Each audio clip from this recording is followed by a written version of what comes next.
Chilling video released early today. South Carolina police say Officer Slager pulled over Walter Scott's car for a broken taillight Saturday.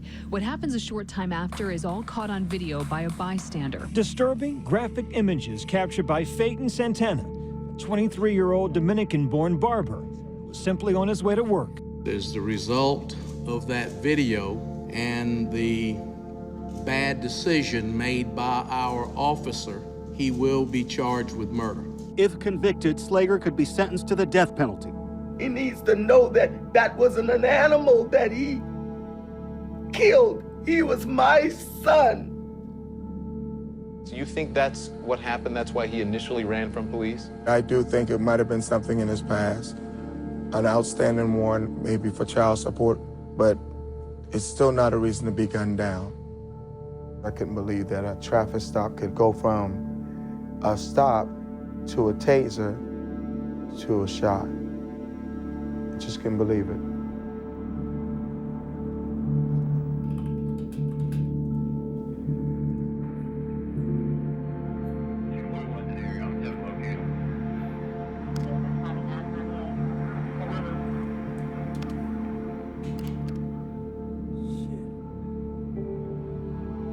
When I first saw the video, I was pissed off, shocked, and fascinated that it was caught on tape.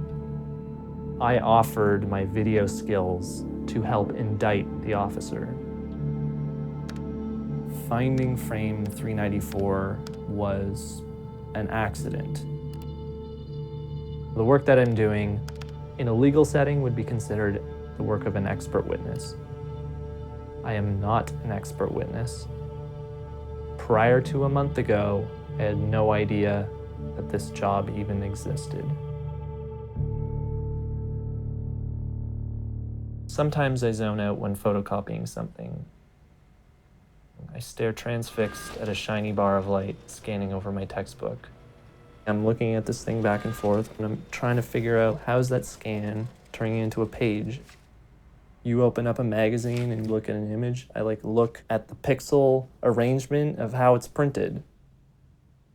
I just obsess over all the finer details till it gets granular. And it's that for everything.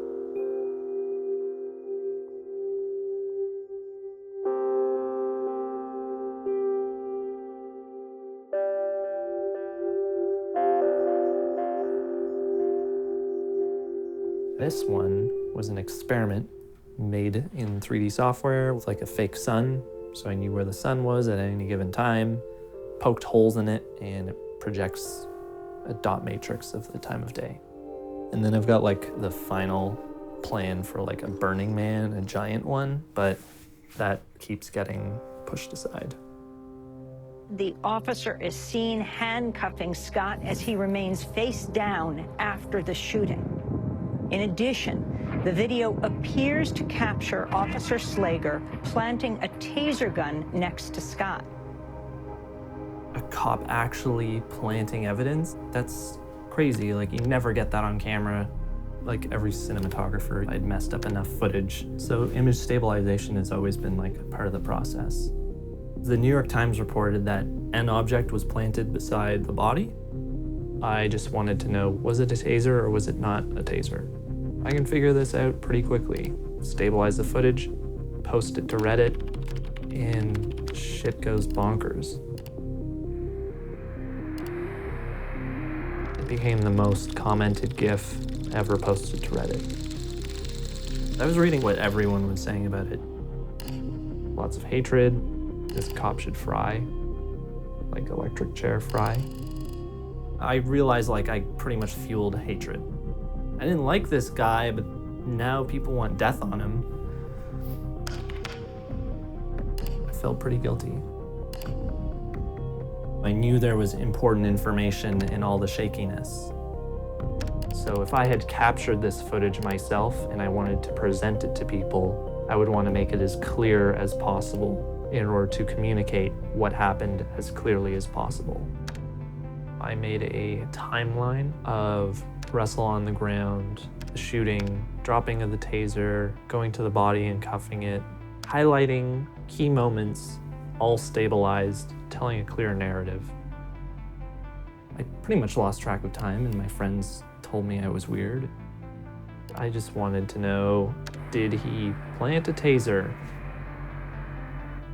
Turns out he didn't. He planted a taser for 30 seconds. It's more like he would have planted a taser had a camera not been there. So why did he plant a taser? One of my next questions was, who dropped the taser? There's a part in the video where the taser falls backwards and it's bouncing on the ground. It's hard to see. You'd have to watch it 4 or 5 times to see an item, and that's only if you're watching it in high def. Most people watched it on their iPhone or on an iPad. There's a stainless steel part of the handle. When it's being thrown, it's sort of rotating through the air, and then sometimes it's reflecting more of the sky and it picks up as a bright patch. This frame maps one more clear point in the ballistics trajectory, which means that the officer didn't throw it. It means that when the officer was unholstering his weapon, that Walter Scott threw it. Shot fired. Subject get down. He grabbed my taser. But did the suspect, Walter Scott, really grab the officer's taser? Frank Piazza is an expert in video forensics. I don't see anything dangling down. If there is, we sure can't see it. So I built that in 3D because I wanted to know, does it make sense? Is it gonna feel like a thrown item once that's animated? This is where I feel bad because I'm almost building a case for someone I initially didn't like. It is entirely possible that the officer didn't see the taser being thrown. The Supreme Court states that if you feel threatened for your life, you can shoot to kill. You only have like a certain field of vision. You don't see the throw and you've already gone for your weapon, he's gonna think it's a threat. As I figured this out, I started posting some of it, and generally no one cared. Reddit was great for perpetuating the "this cop is evil" story, and it was awful for telling the more nuanced story. You want to be able to say, this person is evil, this person is not evil. This is not that, this is real life. Someone is kind of lying, kind of not lying. You have someone running because it makes sense to run, but it's against the law, and then it's a mess. I contacted the attorney of Walter Scott first. Never really heard back. And then I reached out to the FBI, Provide a crime tip to the FBI, which was like basically phoning air. Andy Savage was the last person I contacted. We've handled many high-profile cases, but to me, every case is important, and I work hard to get the best possible result under difficult circumstances. He said my work was 100 times better than the FBI. Apparently the FBI did a sloppy job. Anytime someone flatters me, I just assume they want something out of me. Andy wanted me to sign a retainer, and I didn't want to. Money influences people. I gotta keep this pure, academic, leave money out of it. I don't want that leveled against me. And explaining that to people, and they're like, are you out of your mind? It's a job, you just take the money, you do it, you do the thing, and then like society goes on. I'm like, no, I have a certain sellout point, but the truth is the foundation of everything. Andy Savage wants to meet with me. He has information I want. The only thing I have to my advantage to getting information out of him is that there's things I haven't told him. Going to South Carolina, home of the Civil War. I'm like techno nerd, he's like lawyer nerd. It'll be a very weird conversation. The worst case scenario is that I make things worse. Like I start the next conspiracy, or this somehow fuels a pro-white agenda, or it's like, yeah, this guy said this, and therefore it's true, and not really step through how it came to the conclusions. Because just that piece of info on its own is so charged.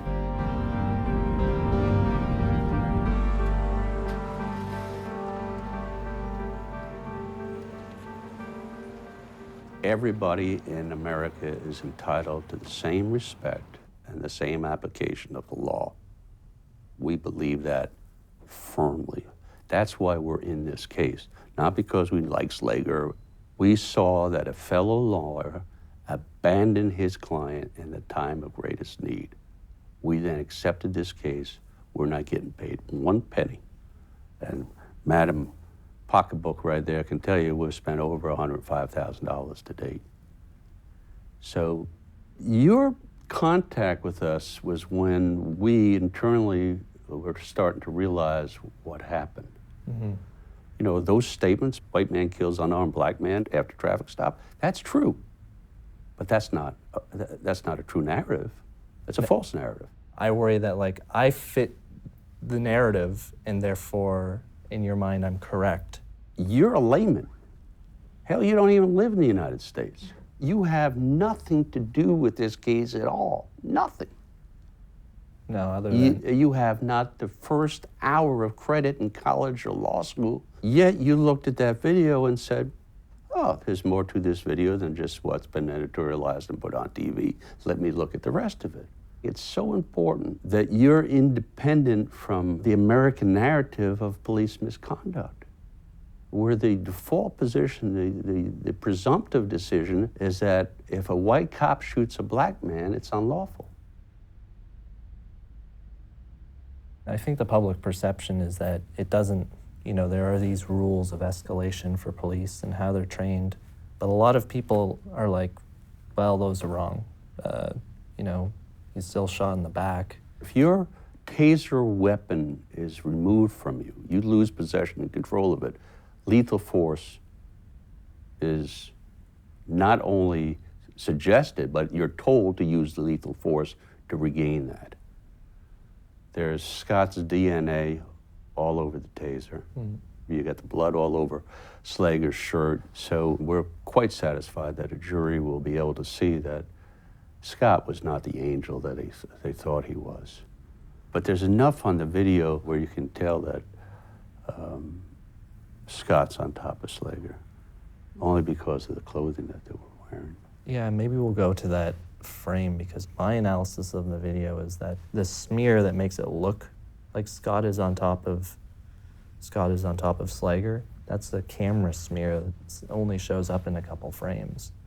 In my view, it was Walter Scott's on his side and Slager is just slightly on top of him. And then there's a moment of one person getting up or on the other, but I don't know what. I can show you what the FBI did. That's what it's all about. Yeah, but I'd rather deal with what he has. There's a number of other things in the video as well, which I have not talked about and I haven't mentioned. Can we go look at the video? Yeah, I have it on my laptop. We can load it on the screen. And I've got to call into the jail to see if we can't get Slager so that you can talk to him if you'd like. Just thank Dan and all that. Thanks. So I'd go. Dan did some transcription of the in-car of Michael's dash cam when he did the initial stop. So he was trying to see if it was how close his transcript was. Oh, so I do know something you don't know, right? A lot of things we don't know, Dan. What's the latest thing you've discovered we don't know that you know? It's not latest. The video I'm about to show you is like most of the work I think was done 5 months ago. Maybe you got a different video player. So Dan, are we looking at yours? Yeah, this is sort of the compilation. All right. I have not seen this. Call and see if you can find Steve. See if you can get down here. Steve Russell?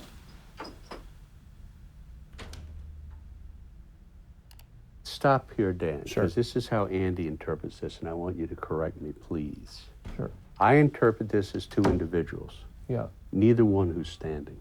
Neither are standing on their feet. But I think there's a point on here where you can definitely see the green over the blue.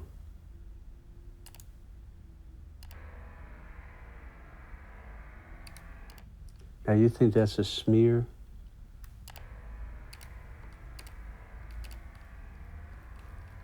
The bottom line for me is contact.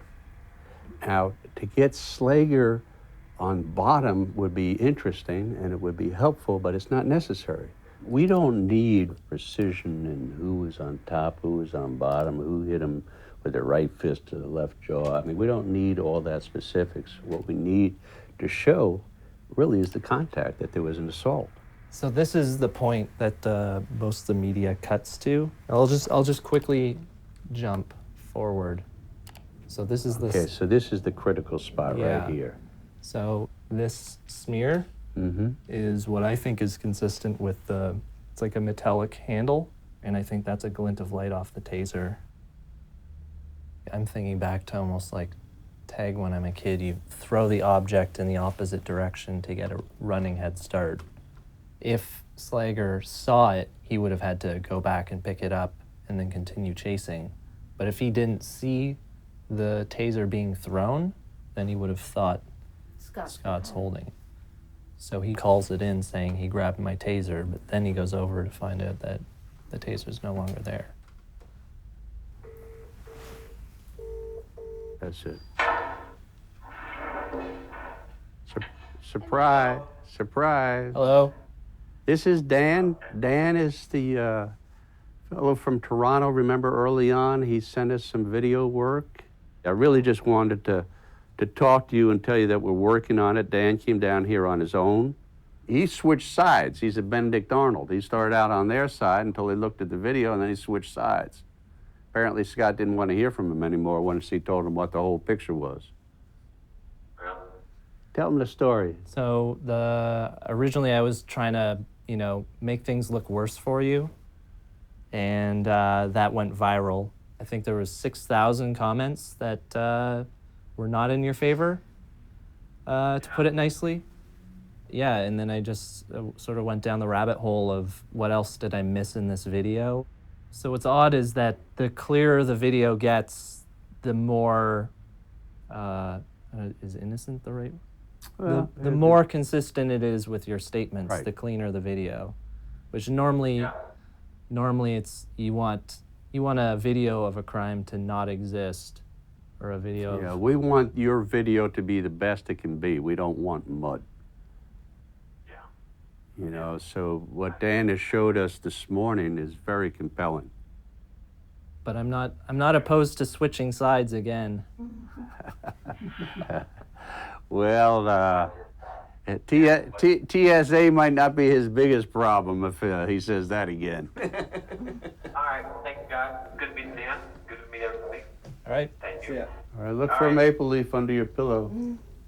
Oh, yeah. That's good. Canadian Tooth Fairy. All right. All right. Bye, Michael. Bye. Bye, everybody. Bye. Since April 7th, he's been held in solitary confinement. Solitary confinement means that he has no ability to have a social conversation with anyone. Within 30 days of his arrest, he had his only child, little boy, Isaac. Conversation with him today about his wife is that she's been hospitalized recently. The majority of it was the stress of the situation. We get to know the family and we get to know all the circumstances of their life other than this one event. And you just have a different perspective.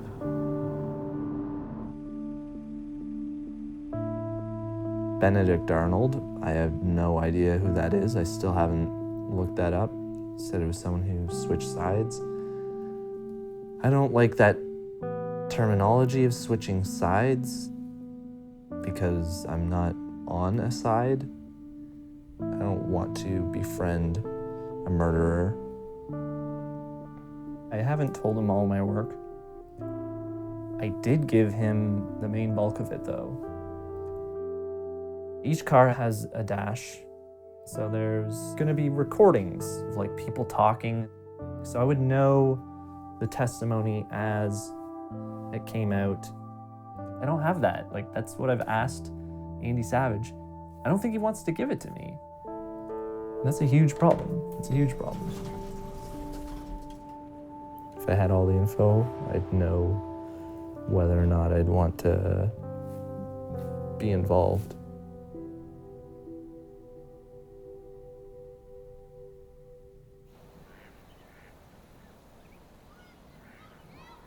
You know, a lot of people in my generation try to put you all down, saying it is like inconsistent with what we did. And it is absolutely consistent. Yes, sir. Yes, sir. And it's time. And it's been time. That's what I'm talking about, man. And I'm the so thing glad about, and the thing I love about you guys is that you stay focused. Yes, sir. I remember back in 1966, it was like, be patient, be patient. Mm-hmm. No.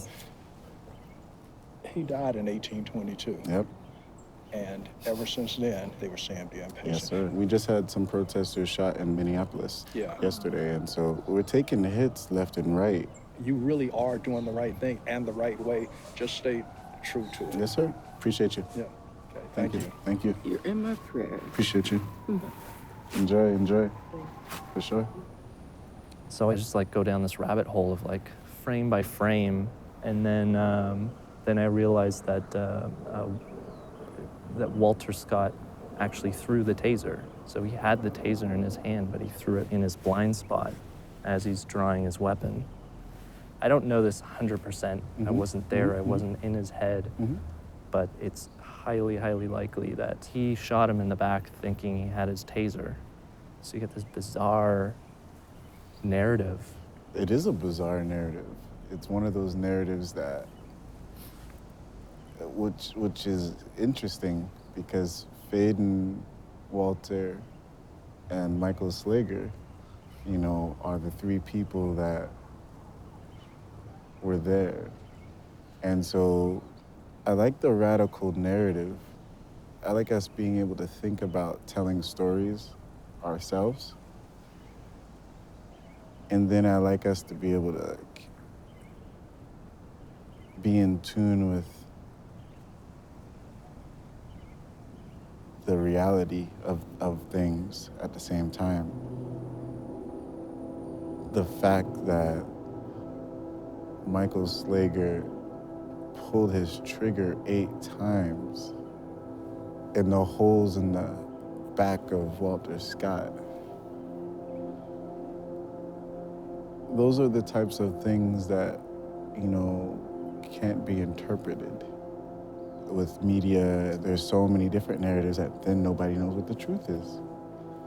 We all of a sudden become really relativistic, like the truth doesn't really matter, as if like the truth can be argued. There's an element of trusting your gut.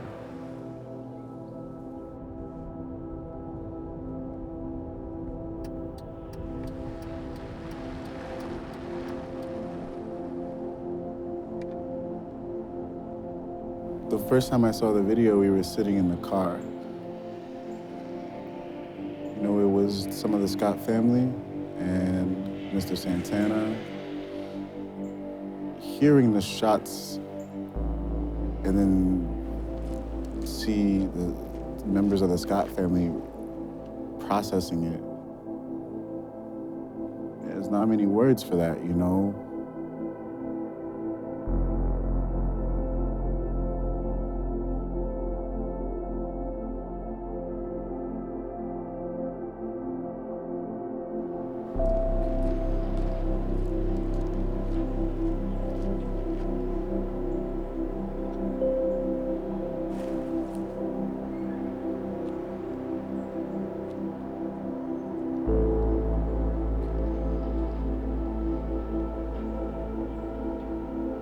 This is the vicinity.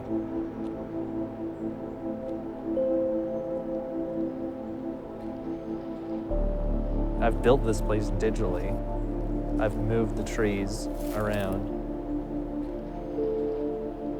Weird being here.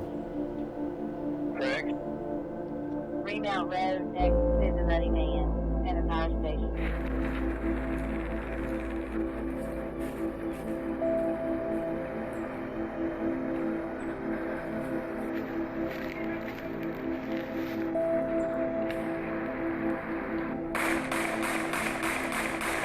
I'm at the Riverton next farm shop.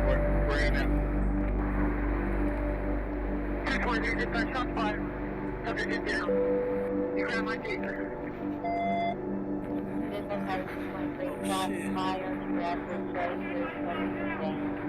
And 938. Had this been almost any European country, Walter Scott would not have in the back of his mind the threat of going to jail while being pulled over. The system in Europe is you don't have someone going to jail for 6 months, building up child support, leaving, finding out your job is lost, given to someone else, and then you're poor, and then you have court fees. Some people have reported that he was only earning $10,000 a year. How do you pay child support earning $10,000 a year? It's not that he doesn't want to pay it, it's that he can't pay it. And then if he gets pulled over, he's going to jail.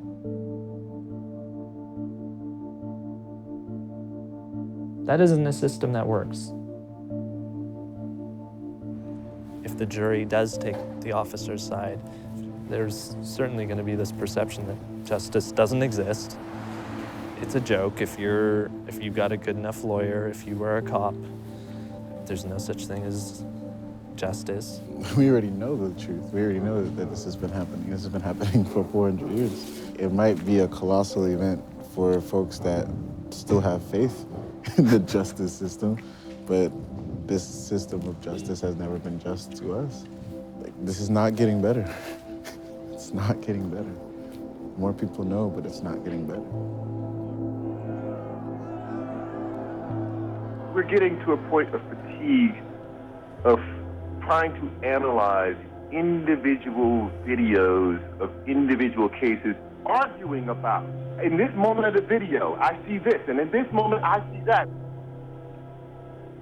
We can't keep having that kind of argument. Democracy depends on faith in institutions. And when you have institutions where people begin to lose faith that those institutions will treat them fairly, that the power that they vest into those institutions will be equally exercised over all citizens, then that is a danger for democracy itself. No justice! No peace! No justice! No peace! We're losing sight of the larger sociological and historical moment that we are witnessing as a country.